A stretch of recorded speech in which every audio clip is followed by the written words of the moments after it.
Good morning दोस्तों, आप लोग का बहुत बहुत स्वागत है। इसके पहले भी मैं वीडियो बना रहा था तो क्या हुआ जो है कि वो फ़ोन पता नहीं क्यों अपने आप जो है बंद हो गया था। ठीक है, तो मैं वो भी वीडियो अपलोड कर दूंगा, लेकिन इसमें पूरा है। तो देखिए, हम लोग को सिर्फ समझना और समझना है।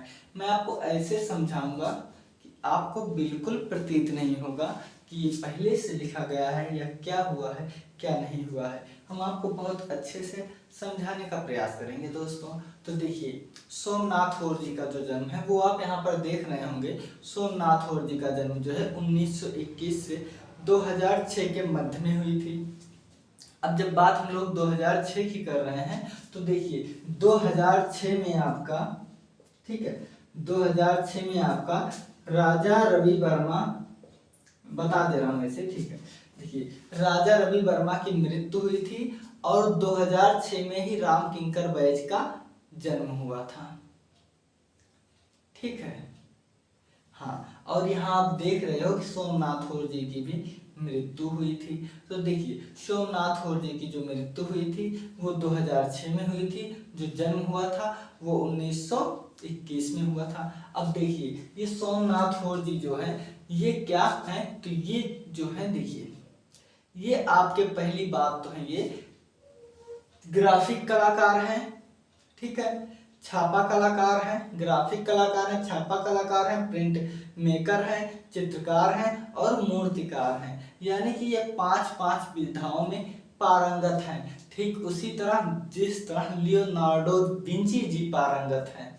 ठीक है, पाश्चात्य कला में जब आप पढ़ेंगे इटली की कला तो वहां पर, तो इसी तरह सोमनाथ होर जी भी है। और सोमनाथ होर जी का जो जन्म है आप देख रहे हैं, यहाँ लिखा है बरामा। ये इनके गांव का नाम है भैया, ये इनके कस्बे का नाम है। और देखिए, कस्बे से बड़ा क्या होता है, नगर होता है, जिला होता है। तो वो इनका चिट गांव है। क्या चिट गांव है।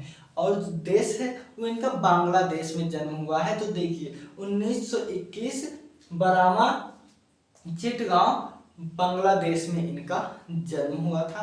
इसके बाद ये जो है लिथोग्राफी, प्रिंट मेकिंग और इंटीग्रेलियो, ठीक है, और इंटीग्रेलियो की शिक्षा ये governments school of art and craft, देखिए governments school of art and craft, ये कहाँ है, ये कोलकाता में है। तो यहाँ पर इन्होंने शिक्षा लिए थे। किस चीज की शिक्षा लिए थे, तो ये जो है यहाँ पर देखिए, ये यहाँ पर लिथोग्राफी, प्रिंट मेकिंग और इंटीग्रेलियो की शिक्षा ये जो है governments school of art and craft Kolkata से लिए थे।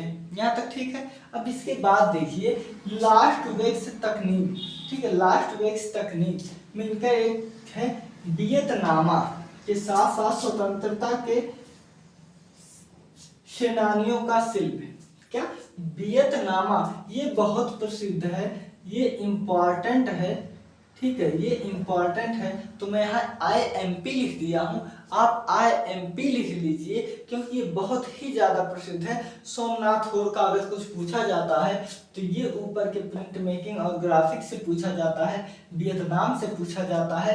बाकी मैं आपको बता रहे हैं। देखिए, ये लास्ट वैक्स क्या है, तो मैंने इसके पहले वाले में जो वीडियो जो है रुक गया, मैं उसमें समझाया था कि देखिए जो लास्ट वैक्स तकनीक है भैया, ये आपकी 4000 वर्ष पुरानी है। अब देखिए, आप मेरी बातों को तो विश्वास करेंगे नहीं, तो आपका जो सिंधु घाटी सभ्यता जो मेसोपोटामिया से, सॉरी मेसोपोटामिया नहीं, सिंधु घाटी सभ्यता में आपका वहां से हड़प्पा मोहनजोदड़ो, हाँ, जो आपका मोहनजोदड़ो से जो आपकी कांस्य की नर्तकी मिली थी, जो उसकी लंबाई जो है 10.5 सेंटीमीटर, यानी कि यूं मान लो कि 10.5 सेंटीमीटर की जो है, और वो दिल्ली संग्रहालय में रखी हुई है। तो ये आपकी इसी विधा में लास्ट वैक्स तकनीक में बनी है। इसमें क्या होता है कि पहले ये लोग मोम के जो है, मोम नहीं जानते आप, मोम होता है, हाँ, मोमबत्ती वाला वही मोम है। तो उसके पहले ये जो है चित्र के ऊपरी पार्ट को बनाते हैं। मान लो भी हमारा बनाना हुआ तो ऐसे मेरे ऊपर का जो है पूरा बना लेंगे ऑलरेडी चिपका कर मोम। फिर उसके बाद क्या करेंगे, ये जहाँ पर ऊपर छिद्र होती है उसी में ये कांस को जो है पिघला कर उसी में डाल देते हैं। और जब वो कांस जम जाता है तो तो ऊपर के मोम को निकाल देते हैं, तो वो आपका लास्ट वेस्ट तकनीक में बहुत ही अच्छा कांस की नर्तकी बनी हुई है जो आपके मोहनजोदड़ो में, वैसे ही तकनीक में ये वियतनाम और स्वतंत्रता के सेनानियों का शिल्प बनाए हुए हैं आपके सोमनाथ होर जी। यहाँ तक ठीक है, कोई डाउट? हाँ ठीक है ना। तो देखिए उसी में इन्होंने वियतनाम और स्वतंत्रता के सेनानियों का शिल्प बनाए हुए हैं। साथ ही माँ और बच्चा, तो माँ और बच्चा जानने से पहले हम ये जान लेते हैं कि माँ और बच्चा जो है यामिनी रंजन राय, यानी कि जिन्हें हम यामिनी राय कहते हैं, और वो जो है पटचित्र के कालीघाट के पटचित्र से वो जो है प्रभावित कलाकार हैं, उसी से प्रभावित हुए हैं। एम.एफ. हुसैन के पहले के वो भारत के पिकासो कहे जाते हैं।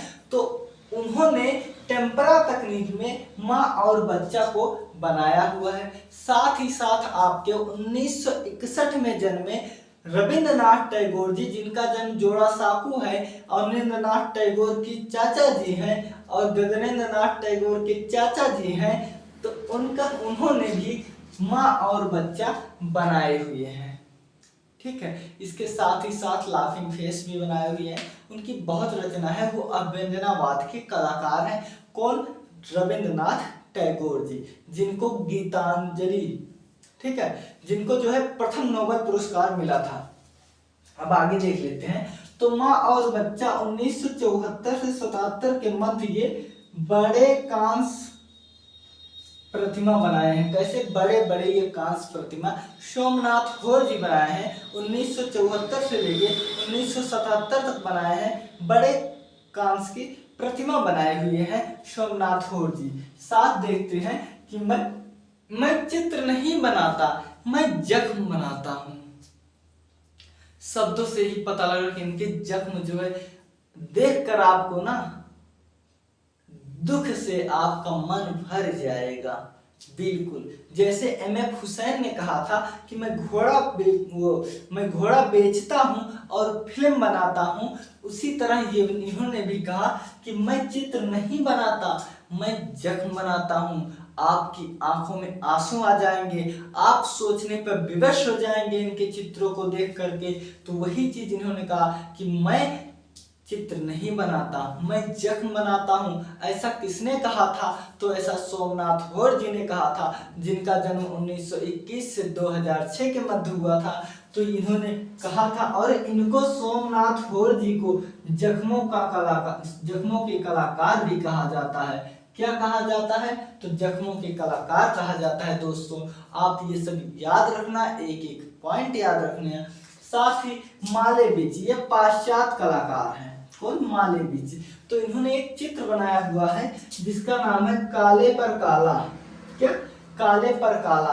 तो इसी के प्रति उत्तर में, या इसी को देखकर या इसी से प्रभावित होकर सोमनाथ होर जी ने बनाया सफेद पर सफेद। क्या बनाया? इन्होंने बनाया सफेद पर सफेद श्रृंखला बनाई है, प्रिंट मेकिंग में बनाई है, सोमनाथ होर जी ने बनाई है। अब जैसे मासाचियो ने बनाया था द गेट्स ऑफ पैराडाइज। क्या? The gates of paradise.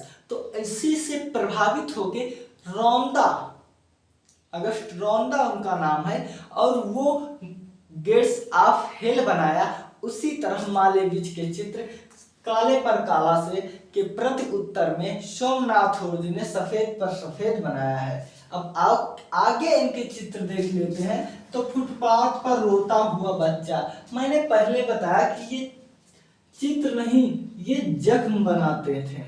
तो क्या है इसमें कि ये है फुटपाथ पर रोता हुआ बच्चा। साथ ही ग्रुप मीटिंग, पीठ, भूख, माँ और बच्चा, और सफेद पर सफेद ये वाला। साथ ही 1976 ईस्वी में, कब बताइए? तो साथ ही 1976 ईस्वी में मिथुन, और 1985 में कुत्ता जैसे चित्रों को इन्होंने बहुत ही अच्छे से बनाया। ये शिल्प बनाए हुए हैं, और इनकी जो मृत्यु हुई वो 2006 में इनकी मृत्यु हुई।